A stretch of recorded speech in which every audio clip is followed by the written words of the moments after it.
With a number of scorers on either team, this game was perhaps more interesting on the defensive end as the Beermen and Kings outdueled each other in protecting the paint, closing out at the three-point stripe, deflecting passes, and just overall hustling to prevent the other team from scoring. It was, in fact, a low-scoring game until late in the third quarter, when both squads started hitting from rainbow country and getting to the free throw line. There may have been as many defensive highlights as impressive shots, but it was Arwin Santos's 2 3-pointers that created distance in OT, giving his team a second straight win. Top performance of the week by a local. It doesn't happen too often in the PBA world dominated by superstars, so when someone deemed a role player and a complementary element on offense shines as brightly as he did, then proper recognition is due. TNT won both its games for the week, but, after clobbering Colombian Dip on Friday, could have dropped its assignment against a determined NLEX squad, if not for the hot shooting all game long of Anthony Semerad. Despite modest contributions against the Dip, 7 points, 4 rebounds, 2 assists, Semerad started against the Road Warriors and efficiently scored 22 points in 22 minutes, anchored on 6 of 9 from three-point land and 8 of 13 overall from the field. He hit big baskets near the endgame when undermanned NLEX made its final run. The sweet-shooting big man from San Miguel also played solid defense as usual. Chris Panchero deserves some mention here as he stepped up in the absence of Calvin Abueva to lead his team to a come-from-behind victory over Globalport on Saturday. He finished with 19 points, 5 rebounds, and 7 assists. Top performance of the week by an import.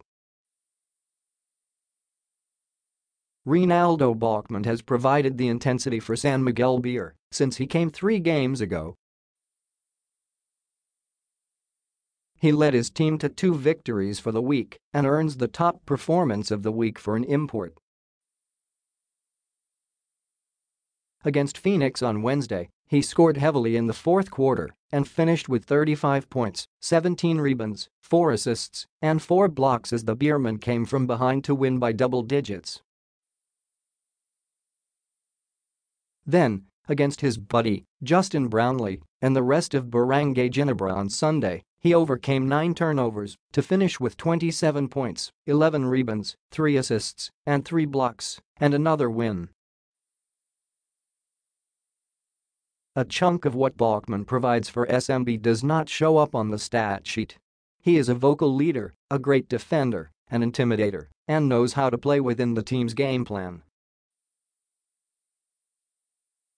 Most importantly, he has kept his temper in check and concentrated solely on basketball so far. He is a handful for any opposing import right now. Disappointing performance of the week. Things were looking great for the Blackwater Elite against NLEX on Wednesday. Yang Yao's team was still immersed in the aftermath of the FIBA-imposed Kiefer Ravena ineligibility and looked out of sync. The Elite had a comfortable lead with just a few minutes left and looked poised to win their first game of the conference. Mike DiGregorio and Alain Maliksi had done their share scoring-wise. But there was no quit in NLEX in that game, and the Road Warriors chipped away at the lead, took over, and won by 4 points, 93-89. What happened? Henry Walker arrived to possibly give the Elite an import boost, but could not perform, particularly in the endgame. J.P. Aram, despite his double-double, had another fit that disrupted his team's flow.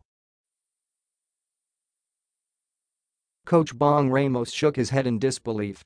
With his team already mired in a 6-game losing streak, but poised for a victory with little time left on the clock, the loss to NLEX, the team's 7th straight, might be the hardest from which to bounce back.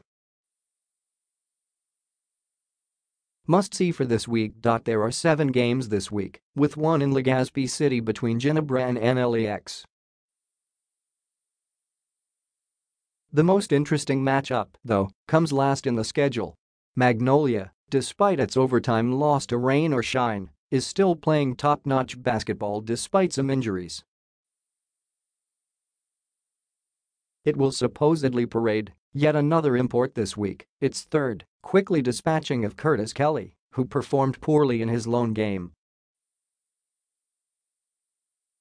The Hotshots will get to test their new import against Blackwater on Wednesday before they face on Sunday the streaking Alaska Aces who, at 5-1, are looking to keep in step with the other league leaders, TNT, Roz. Alaska import Antonio Campbell picks his spots well, as locals like Vic Manuel, who seemingly wants to establish a new career high every game, Chris Panchero, and perhaps Calvin Abueva, who is expected to return after missing a game for personal reasons, have performed at high levels so far.